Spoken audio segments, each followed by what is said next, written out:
Hi everybody, and welcome to part 2 of our top 25 list of things we want on our catamaran. And as part of the video, we're also finishing up the modifications on our electric outboard. So, let's get started. Perfect. Down here, we have the electronics that go into the back of the outboard right here. And we're going to show you how these go into here right now. All right, so let's get started on that. So we're going to take this one, and we'll put this in first. And we're going to insert this into this 3D printed piece that we made. And I'll give you a better look at that. So this holds everything, and we don't have to put a lot of screws and stuff in. But it all has to be inserted in here before we put it into the box. So this first piece goes in here. And it's a very tight fit. There we go.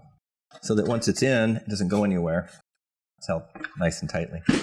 And then the next piece over here slots in here from the side, so. And the last piece right here, which is already connected with these wires. I saw no reason to disconnect these. That just slots into its holder right there. And if we get all these wires out of the way, we should be able to put this right into the box here. Going to be a snug fit that it's meant to be, so it doesn't bounce around. Okay. For now, we'll stick all the wires in here, although some of these will get hooked up once we have it in the motor. And then that just goes right on there. Yeah. So while we work on this some more, let's return to our top 25 list with number 12.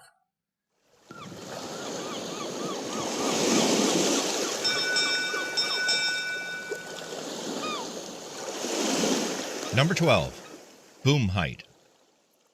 We mentioned keeping the boom lower down when talking about the helm hardtop, but let's talk about why a low boom is important to us. One reason for keeping the boom low is to allow us to have a shorter mast while still having the same square footage of sail. With a shorter mast, the center of effort on the mainsail is lower down, and that means the Cat can handle higher winds, gaining more speed, before we need to reef the mainsail. Of course, we could choose to reef earlier and reduce stress on the rig. A lower center of effort on the mainsail means reduced riding moment.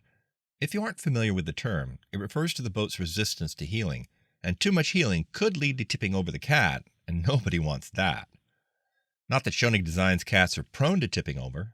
In fact, according to Schionning, none of their models have ever flipped over. That being said, with any catamaran, you still need to reef your sails on a proper wind force schedule, since they don't heel much to give you a visual indication of when to reef, like on a monohull. But a lower boom is also more practical and safer for the crew when we have an issue with the sail or reefing lines, etc., or we just want to pack away the mainsail.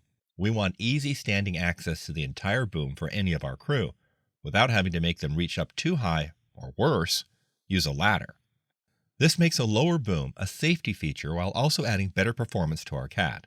So, even though we changed the helm layout, we made sure to keep the boom low down. All right, so we've got the electric box mounted right over here. I'll give you a shot of that. And we're busy tightening up the control box right now. And once this is up, all of this stuff is now on, and all we have to do is hook up these wires. So why don't we go ahead and talk about the next item in our top 25 list, which is number 13. And we'll get back to this in a moment. Number 13, bridge deck clearance. Slamming is when an ocean swell, often combined with crossing bow wakes, strikes the bottom of the bridge deck. In certain sea states, every catamaran will slam. There's no getting around it. The trick with bridge deck clearance is to have enough to keep the boat from slamming often, yet not so much that you add too much windage to the Cat.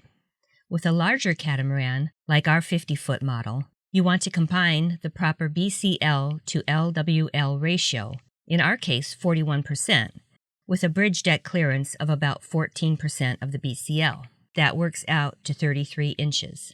Oddly enough, the 1520 has exactly 33 inches of clearance. It's like the designers at Schionning planned it all out, which they did. If you want, you may watch Part 1, where we go over the BCL to LWL ratio in item number 3 on the top 25 list, length and width. So we added this small box here with all the connectors inside to keep them safe from water. And about time to button that up right now.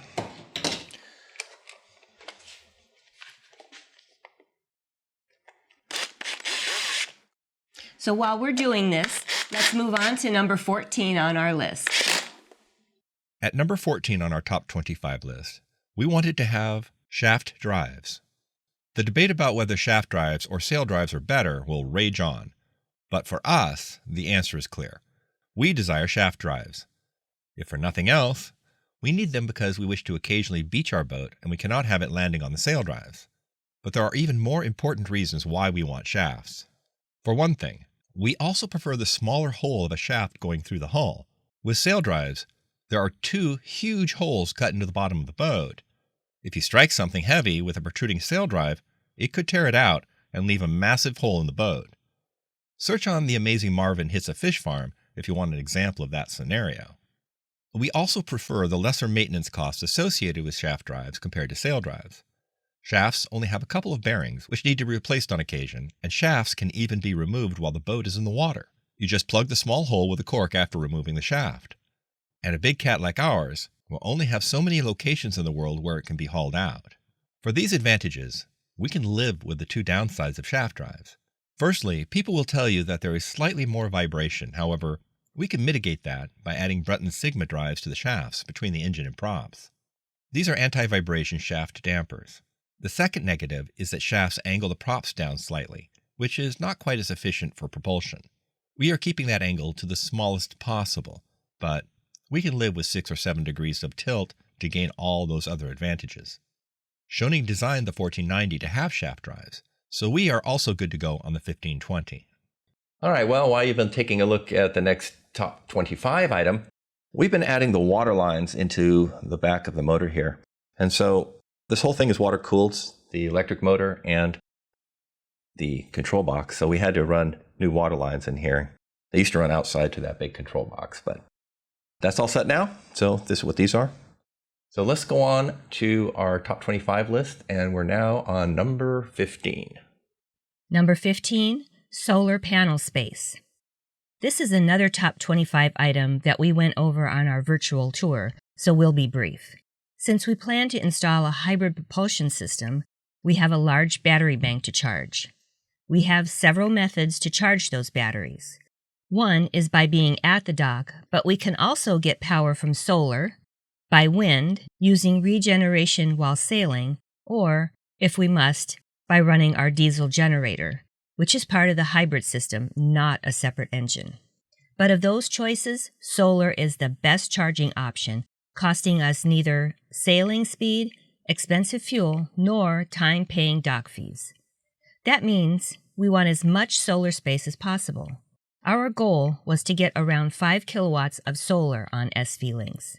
Therefore, we needed to design the Salon and cockpit roof to have space to put all those necessary panels. Schionning helped us achieve this, so thanks to Robert Quinn for his Salon roof design idea. In addition, we are adding a solar arch for 5 more large SunPower panels. All totaled, with 11 SunPower E20 435-watt panels, we can generate up to 4,785 watts. Okay, so we have our battery cables running here, and we've added some protective coverings to the threaded rods so that none of the wires chafe on those rods. So while we continue on with the rest of it, let's go ahead and take a look at number 16 on the top 25 list. Number 16 on our list is good ventilation and air conditioning. We covered our hatch placement modifications in the What Comes in Our Kit video at this link, but let's go over it again briefly. We consider good ventilation in all areas of the boat to be a requirement, as this is a major comfort element while cruising. So, to start with, we added 4 large hatches in the front of the Salon to let airflow all the way through the Salon and into the cockpit. The 4 Gouillet's T60 hatches each have a cutout opening of 507 millimeters square, about 20 by 20 each. Each cabin has a large hatch above the bed as well as a long port light in the outer hull. The stern cabins have 2 additional port lights at the back. That covers ventilation, but we will also be adding 4 48-volt DC air conditioners, one for each cabin. All 4 will be designed to have the option to divert their airflow to the Salon, though we will only typically condition the Salon during hot or cold days, then switch to the cabins on hot or cold nights to cut down on electricity usage. All right, well, Marianne's working on the power leads that are coming from the electric motor into the control box on top to tighten those up. And while she does that, let's go ahead and take a look at number 17 on the top 25 list. Next up is number 17, shaded areas. The fact is, no matter how much you try, you will be out in the sun a lot while boating. Therefore, we want our cat to have as many shaded areas as possible to cut our exposure time to the sun's rays to a minimum.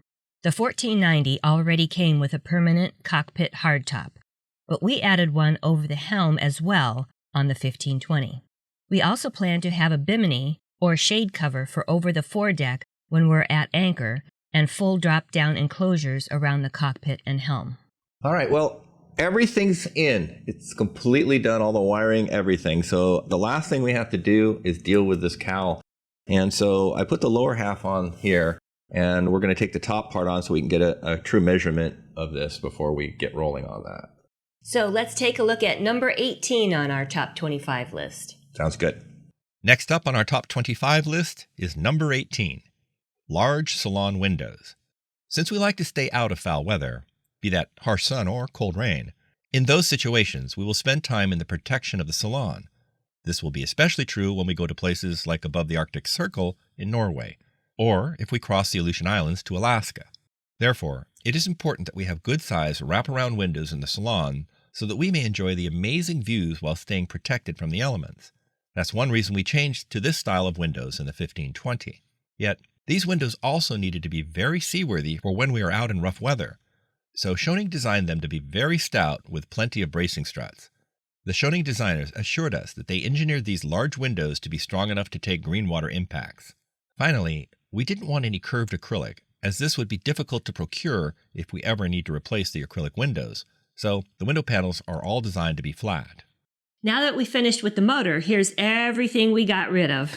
Yeah, we got all of these heavy cables. There's a lot of copper cables and such, and then there's the ones that hold water. They're heavy with the water in there. And all of this, we weighed it, and that weighs 14 pounds that we got rid of out of the tender by putting it all into the motor. Yep, and now here's number 19 on our list. Ensuite Dry Heads. We will have lots of crew on board, so we wanted an ensuite head with toilet and sink for each cabin. That way, the occupants may reach their private facilities from inside their closed cabin. With this arrangement, crew do not need to get dressed in the middle of the night to go into public areas when nature calls. It also means less sharing of space while doing morning toiletries. However, we didn't want wet heads where the shower is part of the toilet and sink area. Basically, we're lazy, and wet heads cause too much cleanup time. In the 1520, we took the Schionning option for a shared shower between the two ensuite heads in each hull. Each head has its own door into the shower. This allows for a single larger shower in each hull.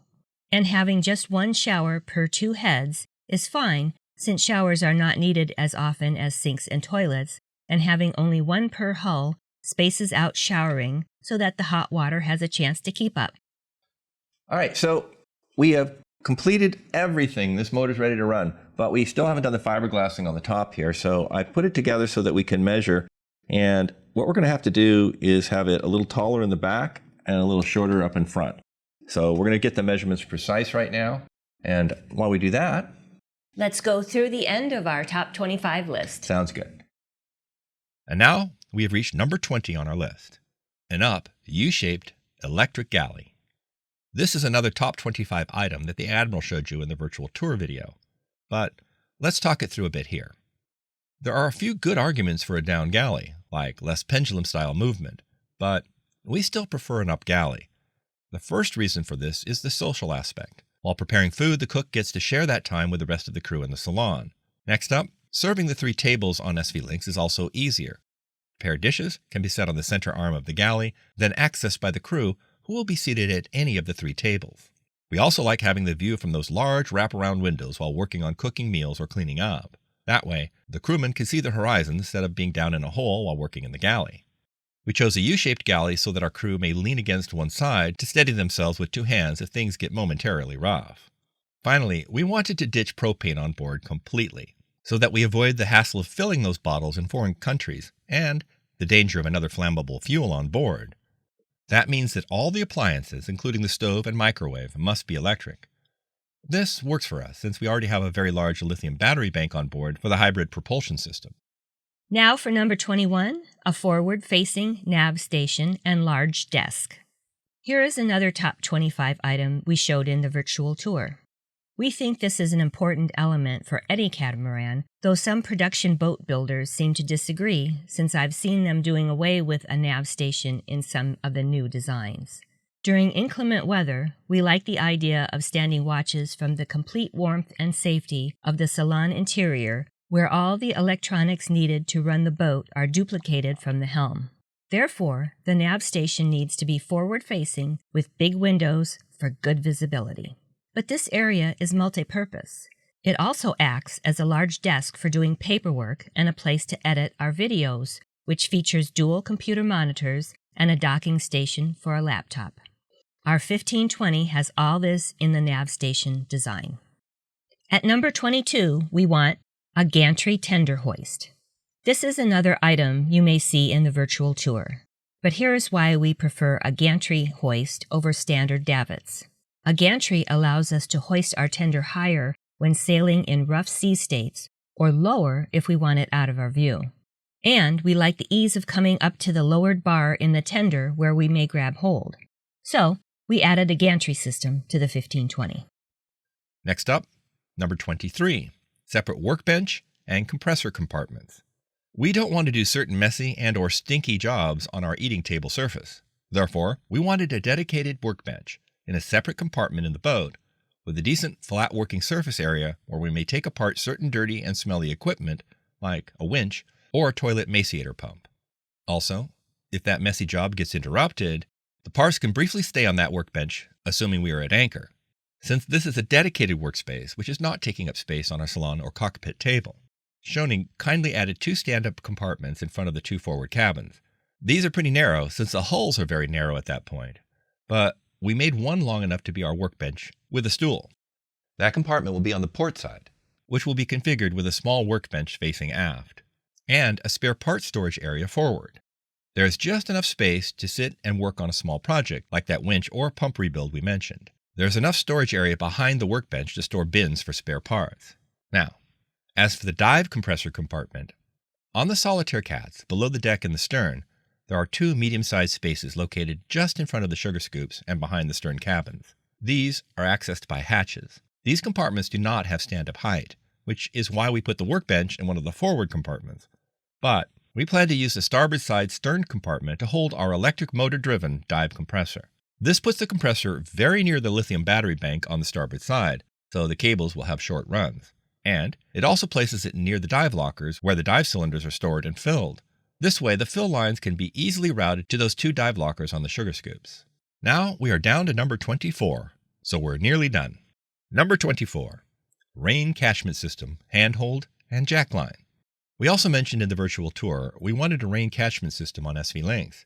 The entire salon roof has been designed to collect rainwater. To accomplish this, the Schionning designers sloped the cockpit and salon roof down toward the bow and added a short raised area along the edge to keep the water from just flowing off the sides. That short rise has a rounded top so that it also acts as a handhold while you walk up the side decks. Once the rain is collected on the salon and cockpit roof, it will run forward down the tilted roof angle to where it will be funneled toward the center to a 3-inch drain, where the rainwater can flow down a tube into the center storage locker. This tube delivers the rainwater to a filtration system, which we will go over in another video. But from there, it may be sent to 2 dedicated rainwater tanks. 2 of the heaviest things on your boat are your fuel and water storage. With our tanks full up, our stored water weighs 1,319 pounds. Therefore, we wanted water tanks that were low in the hulls. Schionning gave us the option to have 4 separate tanks, 2 in each hull below the waterline. Each of the 4 tanks holds 40 gallons. 1 tank in each hull is fed by our water makers, while the second 2 are for rainwater collection. However, Those tanks can also be filled by the water makers if we so desire.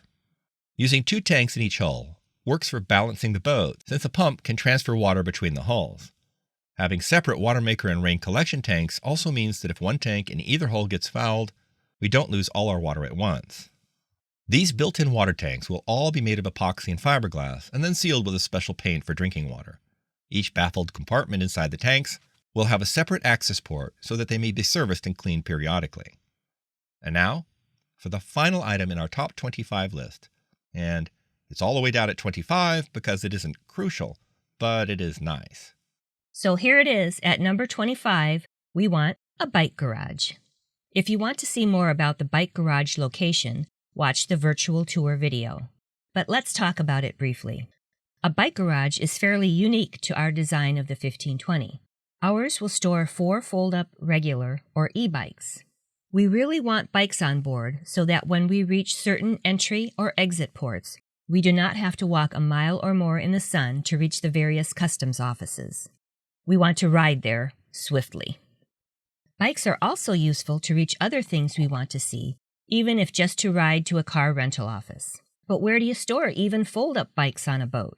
They need to be out of the way, in a dry space, away from salt spray, yet easily accessible to load on and off the tender. They're bulky and therefore awkward to move around, and if you go with e-bikes, possibly a bit heavy. That's why we wanted a dedicated bike garage near the stern for easy access to the tender. And since we're already expanding the raised helm, it makes sense to put the bike garage in the space created underneath. Okay, well, the outboard is done and we've measured up everything, so we're ready to do the fiberglassing. Unfortunately, the weather is around 55 degrees right now, and it's not going to get higher than 56 today. So we can't fiberglass because the resin won't set up. So unfortunately, we can't get to that in this week's video, but I will add it into next week's video and show you how that went. So that's going to pretty much do it for our top 25 list.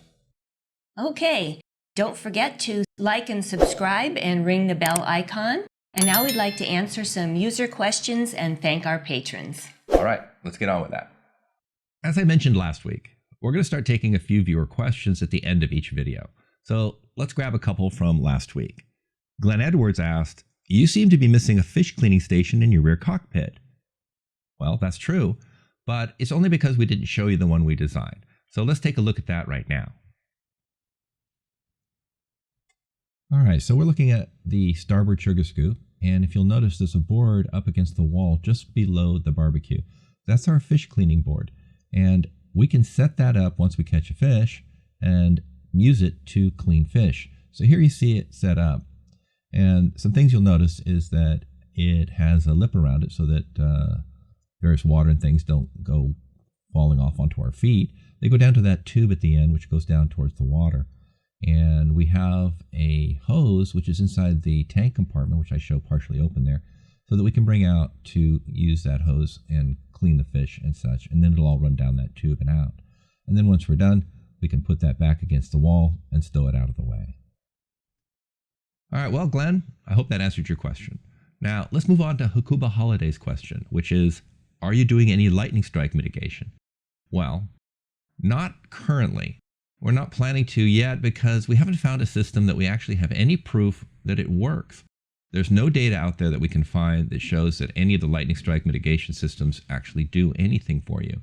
If we do find any, or if any of you out there know of any and can point us in that direction, we would certainly consider that. So, that's it for the questions this week. Thank you again. We'll talk to you soon. We'd like to thank our patrons. We really couldn't do this whole build and voyage without them. So you'll see their names popping up, and we only have a few right now, but they are helping greatly. Bye. See you next week.